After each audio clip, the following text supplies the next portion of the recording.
say about a guy who was already an MVP who seems to somehow be getting better. Chris Paul goes down, no problem. James Harden steps his game up every single game, 35 plus and triple doubles, and the unbelievable shot in the game against Golden State. Most consecutive games with 35 plus. Well, the streak was snapped on Monday against the Nuggets. He had 32 and passed up an opportunity, and one of his teammates took the final shot in a game that was already over. 10 straight. How about Wilt? 33 games in a row. It's unbelievable. That's pretty good. Oh, and 23 and 20. That's all?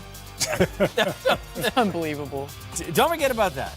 Let's go to New Orleans. How about AD and the Pelicans against the Grizzlies? All right, Candace, here's a lot of Anthony Davis. Well, that's what he's been doing this year, and there haven't been many people that can stop him. How about a hook shot here? I mean, over Gasol, good defender, not going to matter. Zeke Davis had 19, 4 boards, 2 blocks in the quarter. You know, and when you look at his numbers and his ball handling, as we just saw right there. Yeah, sham god. Yeah, I mean, he was a point guard in high school, and then he grew all of 8, 9 inches. So I'm not surprised at his guard skills. I just want these numbers to turn into big wins, because every night he puts up big numbers, but the Pelicans are still kind of on the outside looking in when you look at the top teams in the West. Anthony Davis for a dunk. Anthony Davis for a dunk. Not done. Julius Randle for a dunk.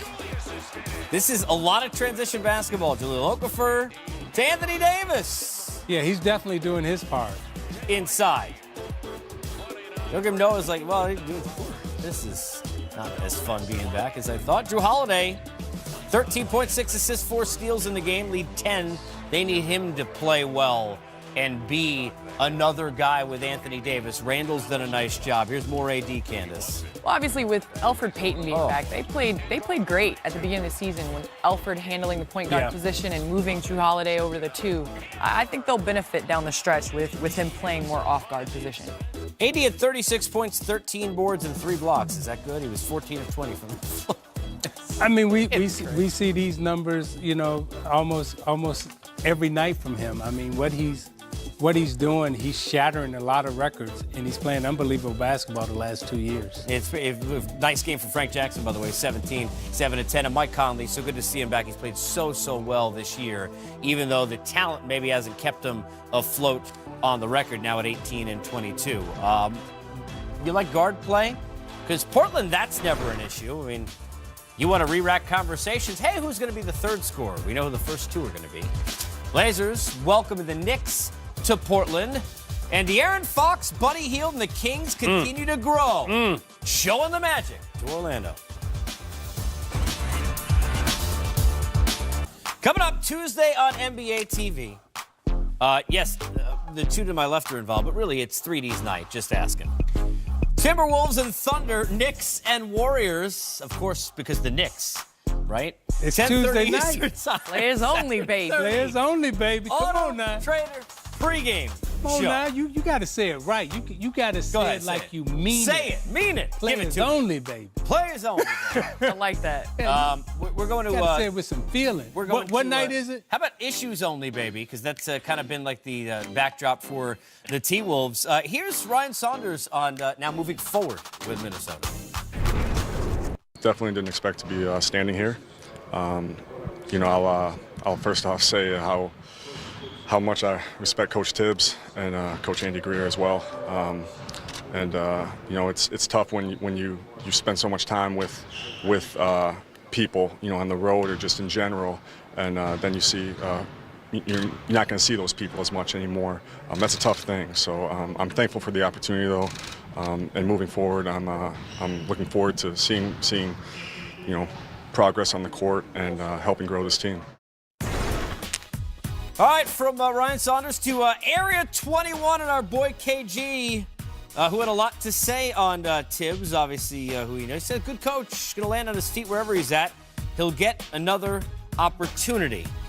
By the way, congrats, and obviously not the way that he expected to Ryan Saunders, not only in the coaching job, but and I know what this feels like. That's why I went with this, being the only coach who will get carded when he goes out with the team. The Timberwolves. You go through all that they went through, everything with Jimmy Butler. Now you lose the coach. How worried are you for the growth of the young talent that through all of this, like Karl Anthony Towns and Wiggins and others, Zeke, are trying to take the next steps in their career? I'm not worried about the players as much as I am about the organization. Okay. Because they really did take a step back. I thought when Sam Mitchell was there, I thought he was doing a great job with those young players. You had Levine, you had Wiggins, you had Katz. They were coming along, and they were doing all right. And then you decided to break that trio up. Mm-hmm. And I thought that was a good young trio, and I thought Tibbs made a bet on Butler, on Chicago, and he went and got him. And when you made that bet, I thought I thought Butler and Tibbs would be closer together. They would be, joined at the hip, and they would be able to take it. I think the disconnect came when Butler and Tibbs, somehow they got sideways. And when they got sideways, not only did it fracture their relationship, but I think it also fractured the franchise. So now the franchise is left scrambling because that relationship and that gamble on Butler didn't work out. I'm going to ask you this, Candace, as a player, because from outside looking in, I'm sure I speak for a lot of people. And I just think from a common sense standpoint of, we always hear about millennials now, and I think about coaches that I've talked to on the baseball side and how they need to treat it differently today. When you've got a roster with all the youth that they had, can it work with a coach like Tom Thibodeau? You paid for Bobby. We've seen coaches have a lot of success who are tough. But in today's day and age, can you be that way with young players at a professional level? It's a balance.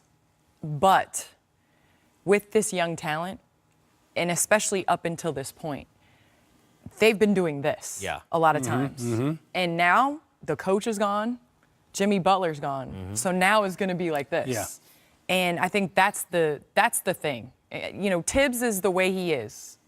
We know him as a coach. Obviously, we've heard things down in Chicago with Boylan and his attempt to kind of bring that out of players. But until you want that fire, that desire to be a top player come out of you, it's not going to happen. And right now, if you're not looking at anybody else in the mirror, where this franchise goes is going to be where Kat and Andrew Wiggins takes it. We're going to see Golden State in this players-only doubleheader. And but yes, go ahead, Zeke. Let me go back to that because I do think from a coaching standpoint, the coaches do have to find a way to bring that greatness and inspire you to reach down deeper than you thought you could yourself. We watched it with Phil Jackson, with Michael Jordan, mm-hmm. Okay? We watched Pat Summitt do it to you. You watched Coach Knight do it to me. When I got to the NBA, Chuck Daly, had his way of doing it. So the great players in this league, whether it be Pat Riley,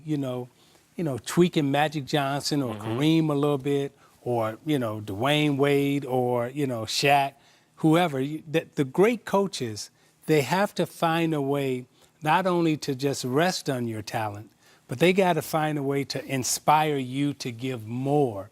And I don't feel like Katz or Wiggins have had that fire to get inspired to do more. Yeah, and I'll recite something near close to here. I've used this before, but Leo Mazzoni, longtime pitching coach for the Braves, told me years ago, I always use this, and I know Griff loves this if he's watching, is coaching sometimes is about knowing where to blow smoke and where to light fire. Mm-hmm. And I feel like that's some of what I don't know that they've always gotten right. I think that's from the outside what I don't know if Jimmy got right. Those guys seem to, you don't want to use the word coddle, but you need to sometimes be able to push a guy with positivity too, right? Yeah, but it's a fine line, and that's why the coaches that we just talked about, they're all in the Hall of Fame. Right, sure. Because they knew how to get it out of you. Mm-hmm. But yet make you realize that it was the best for you, right? But, I went for a year and, I didn't like Chuck Daly. I didn't like Coach Knight. Yeah. I didn't like my high school coach. But now that I'm out of it, mm-hmm.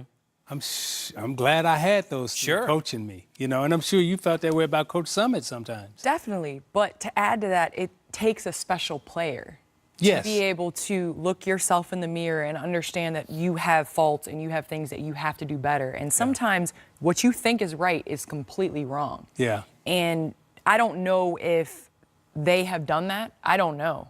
But right now we're going to find out whether they do it or not, because everything around them that has been the quote unquote problem, those are the only two that are left. Accountability, right? I mean, you can't win without having it yourself in the mirror, in addition to kind of everybody else. Be interesting to see. I mentioned don't sleep on that Warriors game, not because the Knicks can beat them, but home losses. We've seen some interesting situations. Go look in that closet. The boogeyman perhaps could be out of it. We got more coming up on Game Time. Did we say some issues? The Sixers, too. We'll get into the process. Take us, right? Yeah, and the thing about not being normal, and I can speak, with Candace and we're talking about Luka here. You don't realize, like, you're not normal. You thinking in your mind, like, oh, man, they trusted me with the ball at the end of the game. And believe it or not, you sitting over there like, oh, man, I hope I don't miss. Because you're 19. Because you're 19, yeah. And you don't want, and then you're playing with older guys, and when you're in the locker room with older men or older women, and you're like the youngest, they can beat you up. Right. So if you mess up, like when I threw the ball away in Boston, right?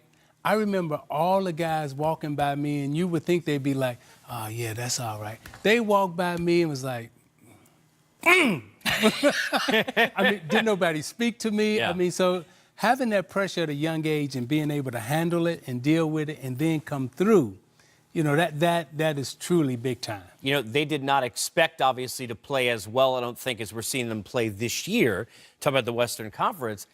But Dennis Smith Jr., I think, has to be discussed because it looks like, Candace, he's getting more comfortable. But I understand, human element, people don't want to talk about because athletes, they think this is, to me, this human element. You're the man. You get drafted, you come in. Even if the team stinks, you're the future.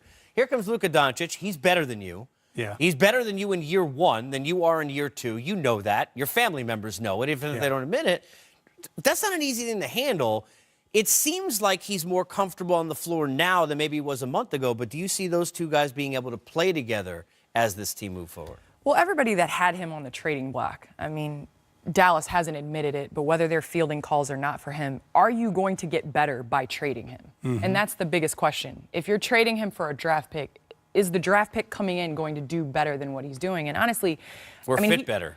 Exactly, and he's increased his three-point production. Mm-hmm. I mean, he's shooting, nearly 37% from the three-point line. So you need a combo guard next to Luka that's going to be able to kind of guard that point guard position, slide over and have the ball, because you like Luka coming off of down screens as well. You want to be able to share that responsibility. Mm-hmm. So in terms of growth, if he can continue to grow, I don't see a better player for that position next to Luka. And I got Luka at the 4 anyway, but to your point, going back to Jokic, of who's the ball handler, and we see this. I mean, look, when LeBron was there without Rubio, and then Rubio came back, it was a question I had. I mean, it looked like LeBron being LeBron for a while, and then it's like, not Rubio, excuse me, Rondo. Then I'm like, okay, well, now Rondo's back. How does that all work? When you look at the two, and you look at Dennis Smith, very talented player, do they fit if you're sitting there as somebody who's built organizations looking at these two moving forward? Talent-wise, they fit. Yeah. Skill-wise, they fit. We don't know the personality that they each have in the locker room in terms of being teammates. Mm-hmm. And, one is going to have to sacrifice for the other to shine at different parts of the game, different parts of the season. And I can only go back to my experience, and most people probably think I'm going to say Joe Dumars, but I'm not. I'm going to say Vinnie Johnson. Because Vinnie Johnson, in practice every single day, was the best guard. He was killing me, he was killing Joe. But for the team to be at its best, Vinnie Johnson took a role coming off the bench as a sixth man, and he played his 12 to 24 minutes some nights. Very rarely did he get the 36 to 38 minutes. But as a person, as a human being, as a teammate, he took his role, excelled in it, and that's why we were able to become so good as a backcourt, Joe and I, because of Vinnie Johnson.